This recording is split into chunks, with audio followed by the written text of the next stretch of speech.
When I discovered that over 3/4 of all cruises are booked by them, I wondered if they had loads of insider tips. So I begged those I knew and others I met at a recent cruise travel conference to reveal all. I was blown away and thrown by some of them despite all of my cruises, as you're about to find out. Welcome aboard. I'm Gary Bembridge. I make it fun and easy to discover, plan and enjoy unforgettable cruise vacations. Here's what I found cruise specialist travel agents say that we all absolutely need to know. Of course, the first thing that we all want to know is how do we get the best or the lowest fare? I already knew that I never will pay more booking through my travel agent than going direct, but what they all told me consistently is there are 3 key booking periods where you and I can get the best fare. First of all, it's by booking early, ideally when new itineraries are released. This is when the lines, they say, offer the lowest fares, booking incentives or discounts. And I found that out recently when I booked my Cunard Queen Anne just as it came on sale because I got some special rates and I got extra onboard credit.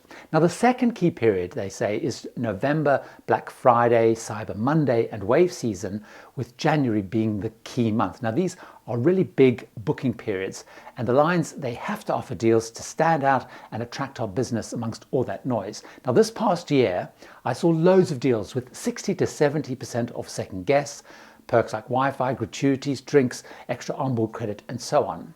Now the third key period that can be an opportunity is 90 to 60 days before a cruise, after those final payments are made, and the lines look at how many cabins they need to fill, and they sometimes run extra deals and promotions. However, they say that lower prices are not guaranteed here because, especially now that ships are rapidly selling back to full capacity, so prices again generally are rising the closer to a cruise that it gets rather than falling.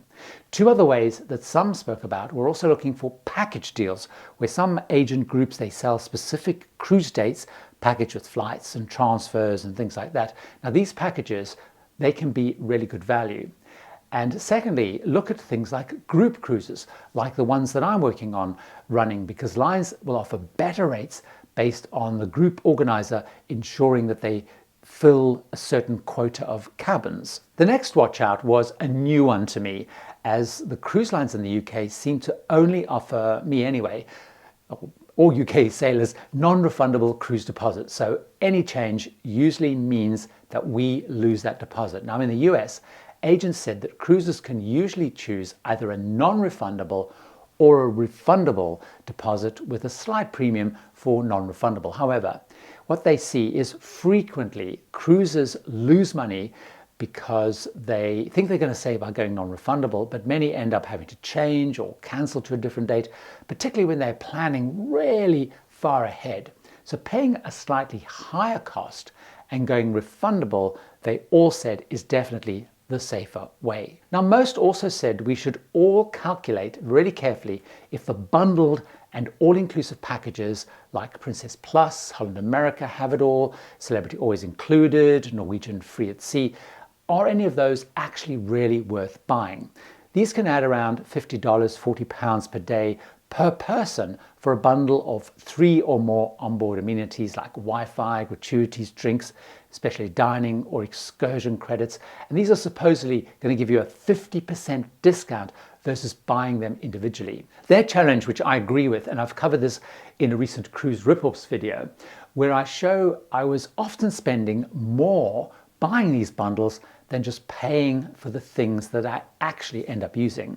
Now they also point out that most people don't realize that the Wi-Fi, the drinks and so on included in these all-inclusive bundles are usually the line's most basic package and therefore don't actually meet many cruisers' needs. And I've certainly found that, for example, with the Wi-Fi. The next common mistake they raised had me immediately go and check the status of mine. It's passport issues. While some USA closed-loop cruises, which means they start and end in the United States to places like Alaska, Caribbean, Hawaii, and even New England and Canada, they actually allow US residents to travel with any government-issued ID. What the agent said is many cruisers make the mistake of not making that ID a passport. All too often they say they've had to try and help get someone home due to an issue at home, a medical problem, or even something curtailing the cruise. And to arrange to fly them home requires a passport to enter the United States. Many of them pointed to when the Norwegian Escape ran aground in Puerto Plata, Dominican Republic, and guests were disembarked and had to fly home to the United States. Around 300 guests without passports were not initially allowed to fly home until they could get a passport. It took loads of lobbying before finally an exception was granted. Now this, of course, would be unlikely for one couple or a small group trying to get home. They stressed, which is what actually got me really worried, is to also ensure that passports have at least 6 months before it expires after the cruise and several blank pages, because both are required by most line and many countries. I've got cruises booked at the end of 2024, and although my current passport only expires in 2026, I have very few blank pages left, so I need to kind of plan now on getting a new one. Another thing they said they see some slip up on is not booking using the exact name as shown in their passport or whatever ID they're using. So if you usually go by a nickname or a shorter version of your name, don't book using that, because they have seen people being refused embarkation because their name of the booking doesn't match their ID. Another mistake they highlighted was cruisers seeing arriving the day before a cruise as a cost, not a benefit. They spoke about how so many cruisers say they want to avoid hotel costs by flying in the same day of the cruise. However, they've then got frantic cries for help due to delays or cancellations that happen on cruise embarkation day with flights or whatever. Now, I really agree with this. I have been saved so much drama, so much stress by building in at least one overnight. Like, for example, on a recent Azamara Quest Mediterranean cruise out of Barcelona, there was bad weather passing through the UK. It led to many cancellations, long delays, and if I had gone on the day, I would have basically missed embarkation. But I built in that buffer day. Getting in the day before also raised another of the insider tips, one that I have to admit that I've actually slipped up on. While a cruise itinerary may look great, they warn and remind me and you that most of us forget we may not get to see two of the best and most exciting places on it. For example, that Azamara Quest cruise I was talking about was billed as Barcelona, Provence, Saint-Tropez, Monte Carlo, Calvi, Florence, Pisa, and Rome. However, Barcelona was the embarkation and Rome the disembarkation port. So without arriving early in Barcelona and adding a post day in Rome, I would not have seen any of the sites in either of them at all. Now, this itinerary also reveals another warning that they gave me and reminded me. Cruise line itineraries always lead with the must-see or the famous ports, but the ship may dock a very long way away. For example, on that Azamara trip, Provence was some way from the actual port of Marseille where we docked. Pisa and Florence were hours from our port of Livorno, and Rome was up to 2 hours in bad traffic from the closest port of Civitavecchia. The way to spot this, they advised, was the itinerary will usually have something like Venice, and then in brackets after the actual port. So for these days, for most ships, that for Venice, it's Ravenna or Trieste. It's much more common for this to happen in Europe and in Asia, but it does apply even in Alaska, whereas I discovered on my recent cruise, while my itinerary was talking about Anchorage, the actual ports of Whittier or even Seward are about 60 miles away. Another key mistake that they see us making is not booking everything we hope to do on the cruise in advance and waiting until we're on board. Things like excursions, dining, spa, or other kind of events and things that go on like flow riders or whatever. Now, their clients that do that often come back having missed out on the best excursions or perhaps a favored day and time for specialty dining, particularly if it's a special event.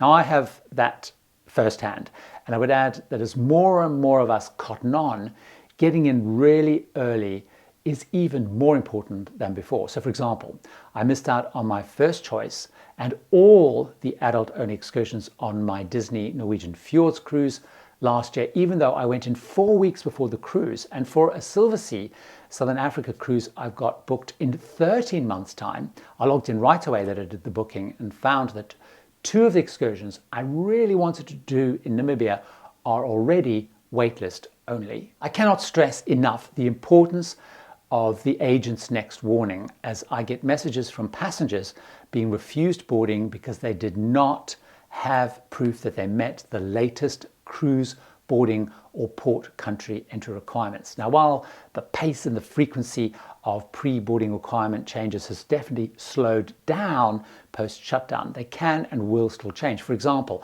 a few weeks before making this, the United States suddenly required any non-residents that had been to Cuba to have to apply for a full entry visa and could no longer enter just using that online ESTA. The EU will be introducing an ESTA-like thing very soon that all non-EU members, which now includes the UK, the US, Canada, whatever, will all have to have before we can get in. I am a really big advocate for this next one based on the many, many messages I get from fellow cruisers telling me how it has saved them from eye-watering costs, and was so pleased that the agents felt that this was a huge, big issue too. The most common quote that they gave me was one that an agent called Travel Shy said to me, "I can't even tell you how many times I've seen something come up that resulted in clients either kicking themselves because they didn't have it, or that they were incredibly thankful that they did have it." And that is insurance.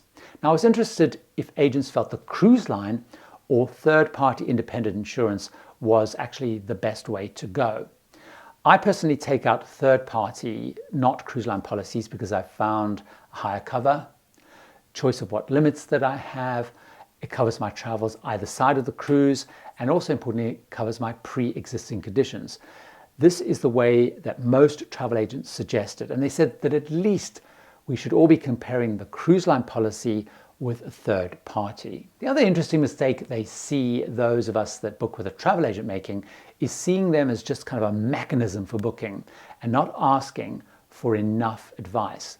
Most agents say they've been on many cruises, and they have, of course, an enormous amount of traveler feedback on lines, on ships, on cabins, on restaurants, on ports, on excursions, on transfers, on port hotels, and on and on and on, because they're dealing with them every single day. And all of them said to get even more value out of using a travel agent over booking direct is to ask them for advice. If you find this interesting, watch this video where I share the tips that cruise ship crew gave me on how we can get more out of cruising, starting with the one thing that really surprised me that exists and happens on cruise ships that I was not aware of. See you over there.